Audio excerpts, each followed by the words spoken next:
Welcome to this guide on direct memory access, or DMA in modern computing. Speed is everything.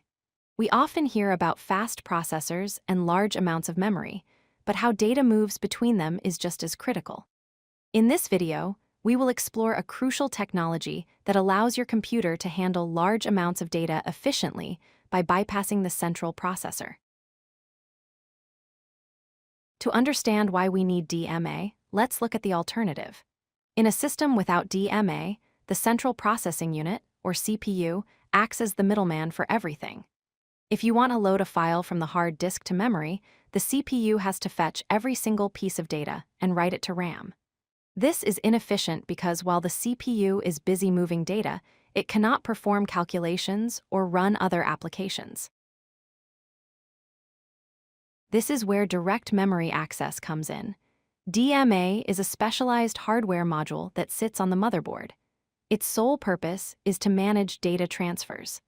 Think of it as granting permission to hardware devices to access the system memory directly without constantly asking the CPU for help. The process is simple. First, the CPU configures the DMA controller, telling it where the data is and where it needs to go. Second, the CPU releases control and goes back to other tasks. Third, the DMA controller takes over the bus and transfers the data. Finally, when the transfer is complete, the controller sends an interrupt signal to the CPU to let it know the job is done. A computer has a system bus, which is like a single-lane highway for data. Only one component can drive on it at a time. This is called bus arbitration.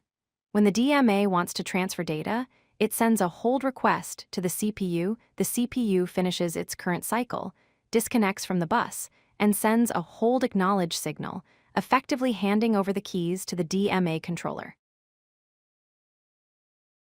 DMA can operate in different modes depending on the need. Burst mode transfers all data in one solid block, which is fast but stops the CPU entirely. Cycle stealing is friendlier. It transfers one byte, then lets the CPU have the bus back for a cycle, then takes it again. Demand mode is used when devices might not have data ready immediately, transferring only when requested. Think of the CPU as a CEO of a large company. Their time is expensive and should be spent on strategy and decision-making. If the CEO had to personally photocopy 500 documents, the company would stall. The DMA controller is like a specialized assistant. The CEO simply says, "Copy these files," and goes back to work. The assistant handles the repetitive task efficiently.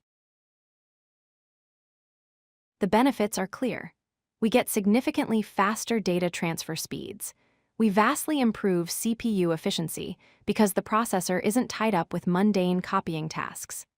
This parallelism allows your computer to listen to music, download files, and browse the web all at the same time without stuttering. You use DMA every day. When your computer boots up and loads the operating system from the disk, that is DMA. When you play a video game, the graphics card uses DMA to pull textures from main memory. Sound cards use it to play smooth audio without interrupting your other programs. In summary, direct memory access is a fundamental architecture feature that allows peripherals to read and write to memory directly. By acting as a bus master, it relieves the CPU of heavy lifting, ensuring your system runs smoothly and efficiently. Thank you for watching this explanation of DMA. If you like this video, hit that like button and don't forget to subscribe. Visit codelucky.com for more such useful content.